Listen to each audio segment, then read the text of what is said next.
Excuse me, কি ব্যাপার? আপনি এভাবে অফিসে উকি ঝুঁকি মারতেছেন কেন? স্যার, আমার বোন এই অফিসে চাকরি করে ম্যানেজার পোস্টে।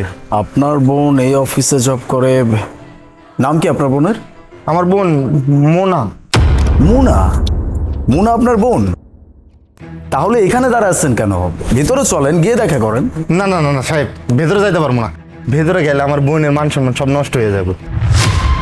মান সম্মান নষ্ট হয়ে যাবে মানে?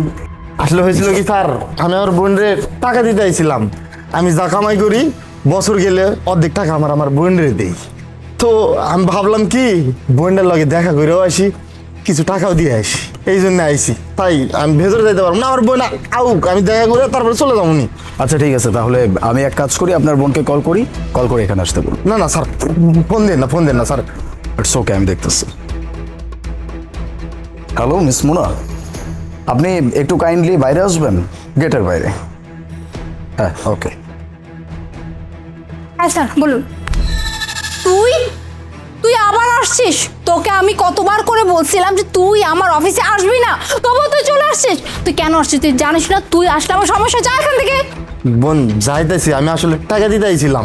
এই, আমি না টাকা অ্যাকাউন্ট থেকে নেই, তাহলে তোর আসতে হবে কেন? তুই ইচ্ছে করে আসিস তাই না?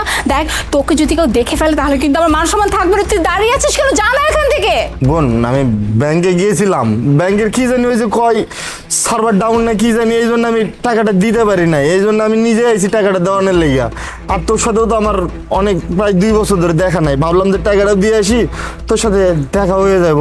দরকার পড়লে আমি তোর বাসায় গিয়ে টাকা নিয়ে নেবো, তবুও তুই এখান থেকে এখন চলে যা। কেউ যদি দেখে ফেলে যে আমার ভাই এরকম একটা ক্যাব গাইয়ে, তাহলে কি ভাববে জানিস? হ্যাঁ, আমার মান সম্মান শেষ হয়ে যাবে পুরা। আচ্ছা ঠিক আছে। দাঁড়ান, কি ব্যাপার মুনা, আপনি ওনার সাথে এমন আচরণ করতেছেন কেন?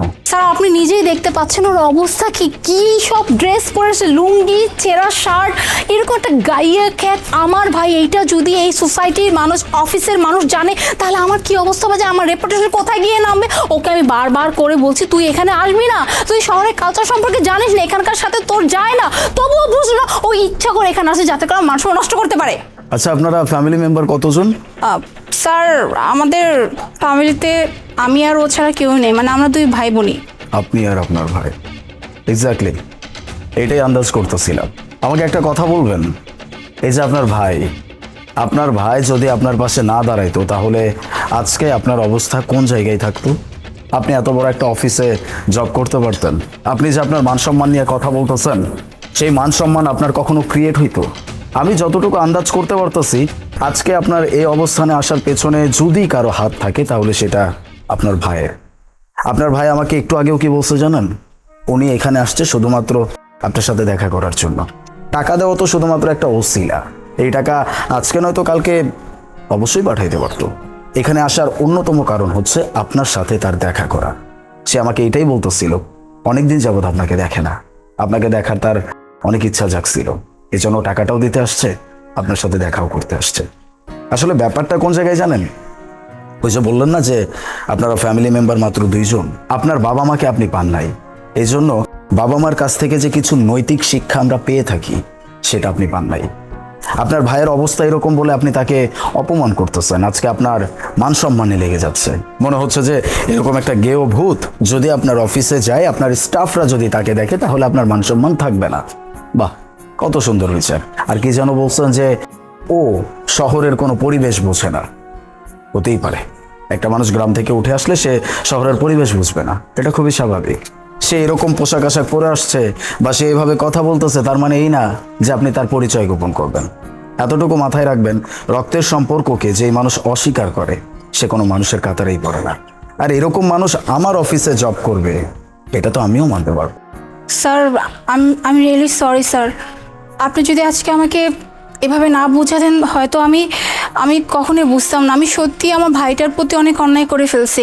আমি সবসময় এটাই মানতাম যে ও গ্রামে থাকে, ও একটু গ্রাম্য টাইপের খ্যাত, এই শহরের কালচারের সাথে ওর যায় না, তাই আমি ওকে সবসময় দূরে দূরে রাখতাম।